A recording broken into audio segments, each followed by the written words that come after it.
Good evening, I'm Sarah Sapsanamma. Let's begin with the headlines of the hour. Prime Minister Dahal expands the cabinet. CPN-UML gets 8 ministries, Maoist Centre 5, Rashtra Swatantra Party 4 and Janata Samajwadi 2 ministries.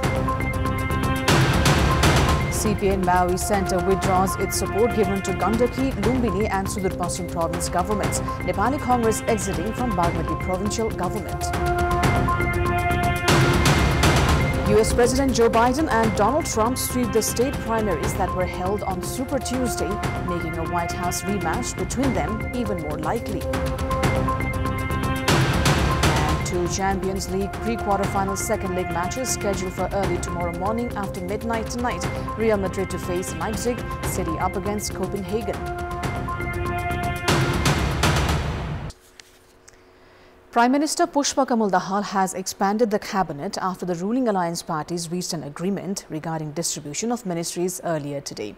As per the consensus reached at the meeting held at the Prime Minister's official residence in Baluatar, CPN-UML will get 8 ministries, CPN Maoist Centre 5, Rashtra Swatantra Party 4 and Janata Samajwadi Party will receive 2 ministries.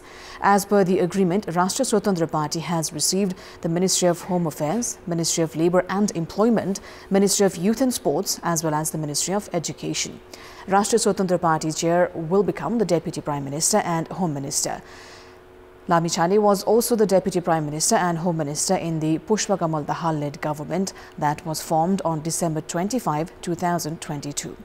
Likewise, DP Aryal will be the Labour and Employment Minister, Biraj Bhakta the Youth and Sports Minister and Sumana Shrestha the Education Minister. Meanwhile, CPN-UML are joining the government under the leadership of Raghubir Mahaset. Mahaset will become the Deputy Prime Minister and Physical Infrastructure Minister. Other ministers from CPN-UML will be Padam Giri, Rajendra Rai, Bhagwati Chaudhary, Damodar Bhandari, Jwala Kumari Sa, Hari Upreti and Balram Adhikari.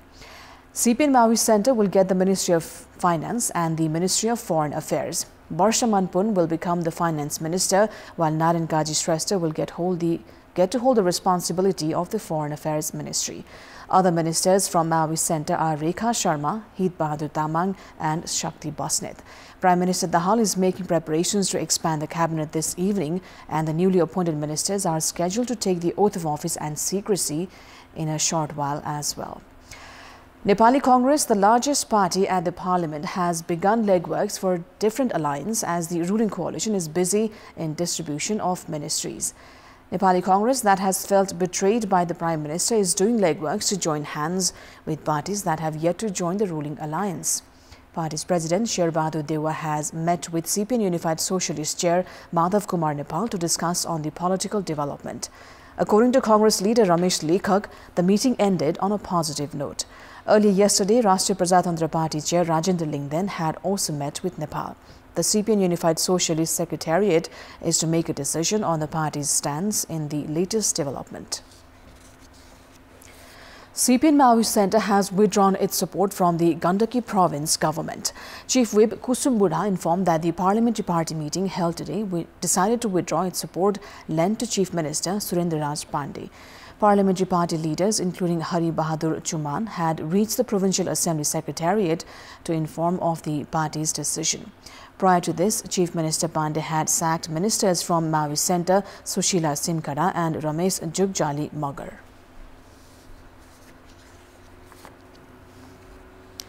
CPN Maoist Centre has withdrawn its support given to Nepali Congress-led government in Lumbini province as well.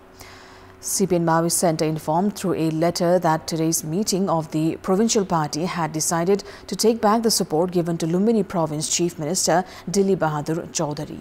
Rashtriya Prajatantra Party's Janaki Prasad Yadav was suspended as a member of the 87-member Lumbini Province Assembly after a case was filed alleging him of corruption in the timber scandal.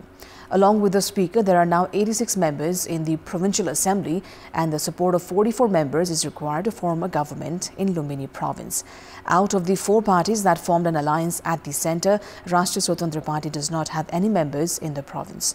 CPN-UML with 29 members is the largest party in the assembly, while CPN Maoist Centre has 11 and Janata Samajwadi Party has 3 members.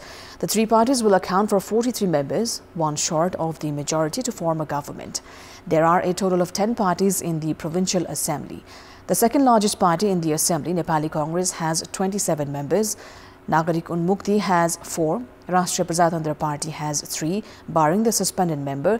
Loktantrik Samajwadi Party and Janamat Party have 3 each. CPN Unified Socialist and Jana Morcha have 1 each, while there is also 1 independent member in the provincial assembly. CPN Maoist Centre has also withdrawn its support lent to Sudur Pashchim government. The provincial party meeting held today decided to withdraw its support to Chief Minister Kamal Bahadur Shah. Maoist Centre has concluded that the Shah-led government has failed to ensure good governance, development and hopes among the public despite the lapse of 1 year. The party said in its official statement after the meeting that the Shah government failed to give business to provincial assembly, form new bills, acts and laws. Ministers from the party were relieved from their posts on Tuesday itself. Meanwhile, Nepali Congress is to quit the government in Bagmati province. This comes after Maoist Centre decided to break its alliance with Nepali Congress at the centre. 6 ministers from the party at the province are to submit their resignations to Province Chief Shalikram Jamakatel. Out of 12 ministries in the province, Nepali Congress had been leading in 6. It is time now for our segment Public Pulse, where you text us with your opinion. The question is, what's your take on the impacts at the provinces of changing ruling equation at the centre? Your options are A. Depreciation of federalism, B. Dependency on the centre, and C. Normal for party-based system. The voting is on. Type NEWS, select your option A, B or C and send it to 34001 to share your opinion with us. US President Joe Biden and Donald Trump swept the state primaries that were held on Super Tuesday, making a White House rematch between them even more likely. Biden won a Democratic nominating contest in 14 states plus Iowa, where people voted by post, but lost in the territory American Samoa by 11 votes. Meanwhile, Nikki Haley will be suspending her presidential bid. Trump won 14 Republican contests, further cementing his strong overall lead over Haley, though she secured a surprise win in Vermont. The 2 men looked ahead to their likely rematch by trading insults after their wins were confirmed.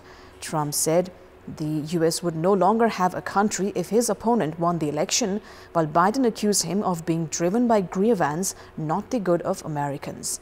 Victorious candidates are being awarded delegates, of which they need a certain number to get their party's official nod to run for president. Immigration and the economy were the key issues for Republican voters, questioned in the CBS exit polls in Virginia and North Carolina.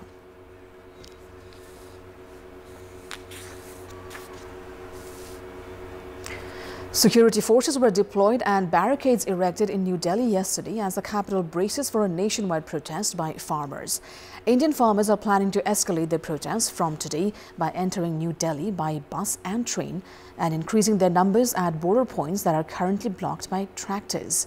Thousands of farmers began the Delhi Chalo, Let's Go to Delhi march last month, but were stopped by security forces about 200 kilometers north of the capital with tear gas and water cannon. The farmers, who are demanding high prices for their crops, intensified their protest after several rounds of failed talks.